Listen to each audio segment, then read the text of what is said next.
So a star-studded cast attempts to ascend to new cinematic heights in the film based on a true story. This is Everest.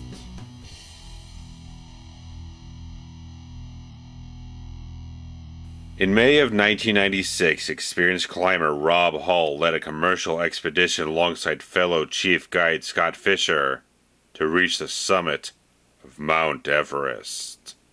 Challenged beyond their limits, the world's most dangerous climb becomes far more frightening by one of the fiercest snowstorms ever encountered. Their mettle tested by the harshest elements found on the planet, the climbers will face nearly impossible obstacles as a lifelong obsession becomes a breathtaking struggle for survival. So as I said, Everest boasts a very star-studded cast of extremely talented actors that I feel bring a lot of respect to this true story, which is obviously a very interesting one that back in 1996, all these people, while I'm sitting somewhere in a high school classroom, these guys are ascending up to the top of the highest mountain in the entire world, risking their lives for whatever purpose that they feel deep down inside that they need to achieve this sort of thing. And it's very interesting as you go along in this film that you definitely get some insights into why these different people feel a need to do this sort of thing to achieve something, or just whatever it is in their own lives that they just have to push themselves to this degree to achieve something magnificent.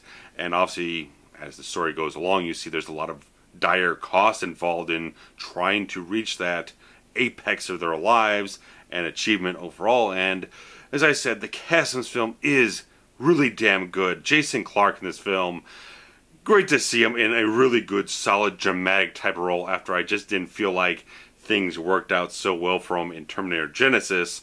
This is a film that really shows a lot more of what he can genuinely do in a very strong leading role. And just like I thought everything that he did in this film as the man of Rob Hall just really connected on a very strong emotional type of level that you just see this guy right from the beginning of the film with his wife, portrayed by Keira Knightley, a very strong emotional bond there, heartfelt, passionate, loving type of man, and just see how he cares for all the people who have decided to come with him on this expedition of Everest, and just really connect with this guy overall, and like how he, even in the film, how he kind of reaches out to different people, the different groups that are also going up the mountain, and it's like, it's a very crowded expedition, all these different teams, some want to work together, some don't want to work together, so it's really nice to see how he reaches out to these people and bring them back in, such as Jake Gyllenhaal's character in the film, who I found very entertaining. I really kind of connected with his character. I really kind of liked what he brought to this supporting cast role.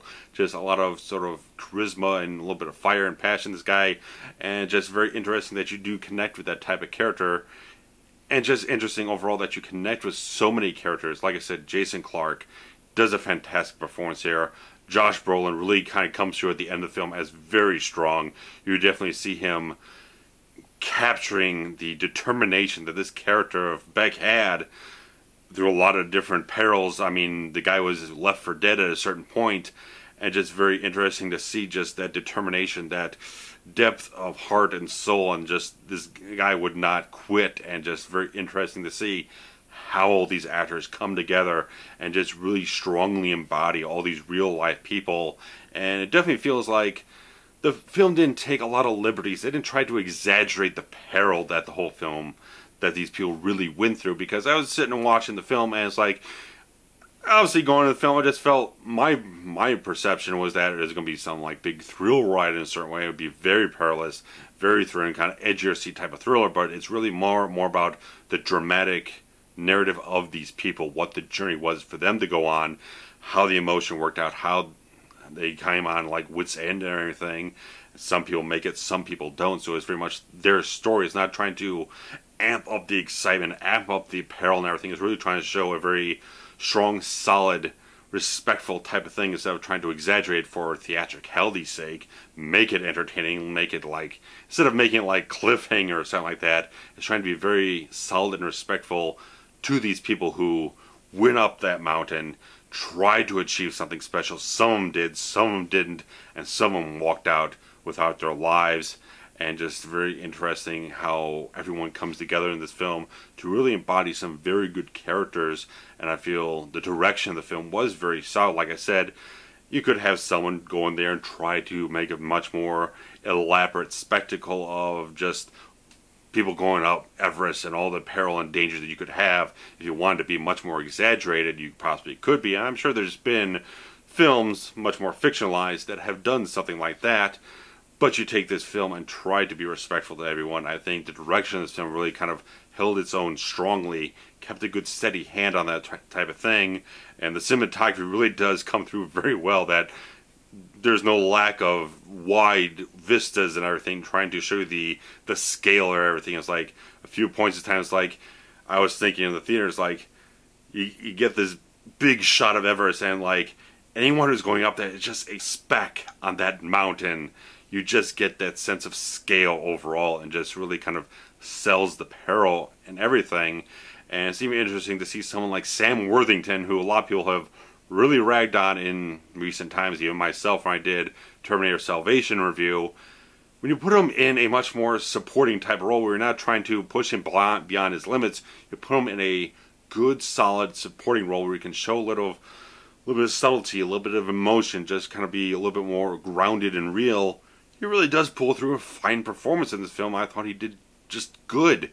I thought he was good in the film. He just hit it off very well. And like a lot of recognizable people like Michalak, who I've seen on many television series and everything, does a really good performance here as John Krasinski, this reporter, whatnot, this journalist who was going up to document the entire occasion.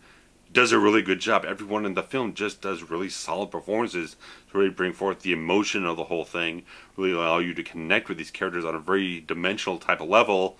And I challenge anyone to not get a little choked up at the end of the film when the dramatized narrative ends and you get that little beat, as you usually get from a lot of true story-based films, where you see the results of the real people, their real faces and everything. Get a little choked up, and it's like that's when the film really just hit me. It's like I really felt the weight and the gravity of it. It's like this is the reality of the thing. It's not just a film. You see that this really was real people who got impacted by this, positive way, negative way, all different ways. And just like I thought the film just held together very strongly. I thought everything just went together in a very good package, cinematography, direction. Everything just came together in a very good type of way. It's very interesting how they have to have the film span so much length of time. It ends up taking out over 40 days for this whole thing, because they have like over a month worth of preparation to get people adjusted to the climate, the thinner air, just the whole climbing regimen and everything. So it's like, it's very interesting how the film easily puts together a good solid structure to make you aware of the passage of time in a very clear and precise type of way, and just understand how the film and the narrative and everything else is going along, and you understand the dangers involved and everything. So I thought it was all very well conveyed, very concise. I thought the film just came together in a very solid type of fashion that I think is pretty much worth seeing. I think it just, if you really, if you're into that sort of thing, with rock climbing, mountain climbing, everything, or you really just want a very strong, solid, dramatic, real life type of tale, this puts together a very solid package. Again, I don't think it sensationalizes everything. I think it's very grounded and very straightforward with its narrative and its depiction of these people. I thought it just felt very genuine overall, and just everything came through in a very glowing type of fashion. I think it is definitely a solid film that's worth checking out if it is your type of film. And that's basically all I really got to say about Everest. Just like, probably if you did see it in IMAX or IMAX 3D or whatnot, I'm sure the cinematography would probably even stand out even further. A lot of perilous heights and everything, just the scope and scale, like I said, a lot of different shots. I think it just sells very well. I think they just did a very good job with this film. So if you've seen Everest, I'd definitely like to hear what you guys felt about the film overall. If you've heard about the true life story from '96 that this is all based on, I'd definitely like to hear your input on it too. Post your comments below. The thumbs up on the video is extremely well appreciated for anyone who enjoyed what you saw here. And we're just getting ramped up here because, besides the obvious Forever Horror Month stuff in October, We've got Sicario coming out this weekend, wide release, which I'll be seeing. We've got The Martian coming out wide release this weekend, which I'll be seeing. So it's going to be a busy week for me, but I'm definitely going to try to keep on top of things for you guys and get some really solid reviews out. So it's going to be a very jam-packed week of a lot of films, going to see them. So hope everything turns out at least as good as this, because it seems like it is, because Sicario and Martian have gotten some of the best reviews of any film this year. So pretty excited. So Sicario will come first, and The Martian probably over the weekend, guys. So on October 1st, Forever Horror Month begins with some fantastic reviews of some excellent horror films and just a whole wide variety of stuff I got coming up. And definitely hit up the social media links below in the description. Facebook, Twitter, Tumblr, all that kind of stuff. Instagram.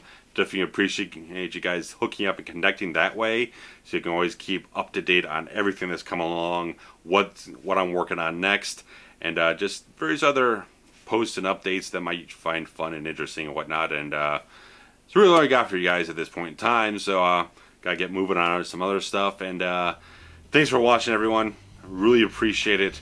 And spread the links around if you enjoy what you see here. Highly appreciate that too. And the subscribe button's there for you if you haven't hit it already. So thanks for watching, guys. Post your comments below about Everest, and see you guys soon. So take care. Bye bye.